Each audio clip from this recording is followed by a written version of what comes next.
Hey guys, my name is Ryan and welcome to Overwatch Central. So in the past we've done videos focusing on obviously huge updates and buffs and nerfs to the game, but also one thing we like to do is how these changes affect other heroes in the forms of indirect nerfs and buffs. It's more about ripple effects than anything. We like to look at how changes one hero can greatly affect another, either being a buff or a nerf. The hero we've covered in the past multiple times in this fashion is Pharah, with two videos being titled Pharah Indirectly Buffed. This was brought about by the death of the old D.Va as well as nerfs to the likes of Soldier and so on and so forth. And with the Mercy Dva Changes on the PTR, we're in a similar situation where again Pharah looks like she can benefit massively off changes to these other heroes. In this video we want to go over why this is the case, but ultimately we also want to go over why Pharah, even though the wind has been in her sail for quite some time, isn't more popular than she already is. She's in a good spot, but with the changes that we've seen previously, we thought that she'd be in a much better position than she currently is. So we're going to look at why that might be the case, and whether these new changes, when they go through to launch, will Pharah be in a higher popularity much like Junkrat has been as well. For this video as well, I wanted to put some Valkyrie gameplay on in the background. You can find all of Valkyrie's details in the description below as well, to really highlight where Pharah is really good. I felt that sort of having this discussion with you and having some crappy quick play or deathmatch Pharah in the background kind of defeated the purpose of it. So I wanted to show somebody that really knows what they're doing with Pharah, and you can see the pros and cons of obviously playing this hero at that effective level. First of all, let's go over why the changes to D.Va and Mercy are buffs to Pharah. Let's start off with D.Va, who is more of a double-edged sword in this position. The big news is that the new D.Va doesn't have as much defense matrix as she did before. Her defense matrix lasts about 2 seconds now, and Pharah's barrage is usually 3 seconds if she can get it all the way through, meaning that even a D.Va in the face of you won't be able to stop all of your rockets. It also means she's less likely to eat up your spam damage from a distance. Her using her defense matrix to negate your trash damage coming in means that it's not ready for times where she needs to peel for her team or actually do any other meaningful things with it. In short, you kind of overclock D.Va quite a lot now, and she doesn't have many options to shut you down from a distance. Now, as I said, new D.Va is a double-edged sword, but I'll go over that in a second. Mercy's playstyle, however, is a little bit more dynamic with the changes, and no doubt her viability and popularity will rise with the new changes, at least hopefully. Most of the time when you see a Pharah in a game, especially higher tiers of play,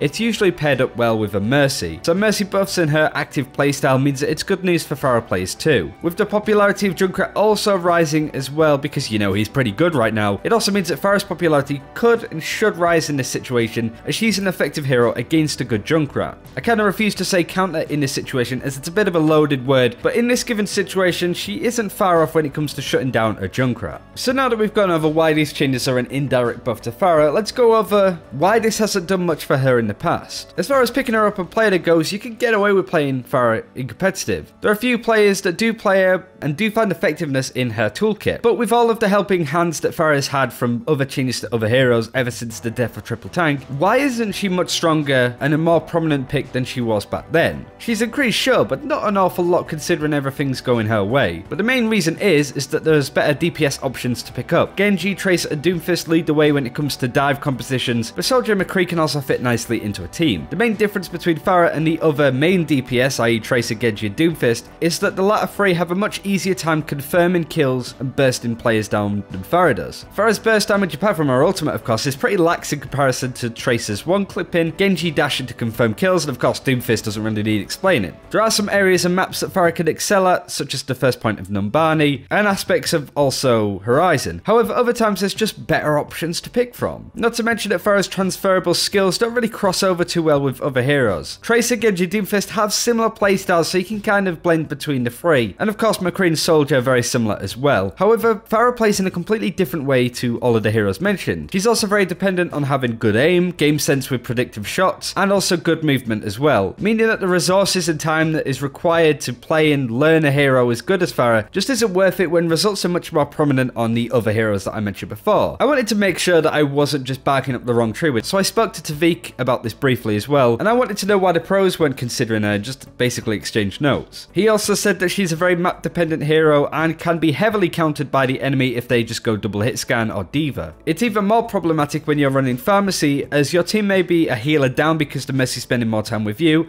and not with the rest of your team. He also said that whilst the damage output was high, it was also more unreliable than the other form of damage that Tracer, Genji, and Doomfist excel at as well. So really, Pharah's good and she does benefit off this, but but the other DPS options that we've spoken about are just in such a better position. So will the latest changes on the PTR make much of a difference to Pharah? It's another thing that's going her way, but it doesn't seem enough to realistically increase her pick rate and viabilities, at least in the higher tiers. It might be a slow, gradual change like with the newest D.Va, but it's really hard to say from that perspective. I don't think we're going to see what we're seeing with Junkrat, where there's just been a huge increase in sort of playtime. This is probably fairly healthy for Pharah, considering that she's a complete god pick on console. Maybe she's another hero like Torbjorn and Symmetra that needs balancing separately from console onto the PC version. It's a topic for another day, but it's certainly worth bringing up for those console players that watch us. Anyway, I want to go back to what I was saying before about the double-edged D.Va. While she cannot eat and mitigate as much damage as she could before with Defense Matrix, she can now actively shoot you out the sky with her boosting while shooting change, and also the missiles that she now has.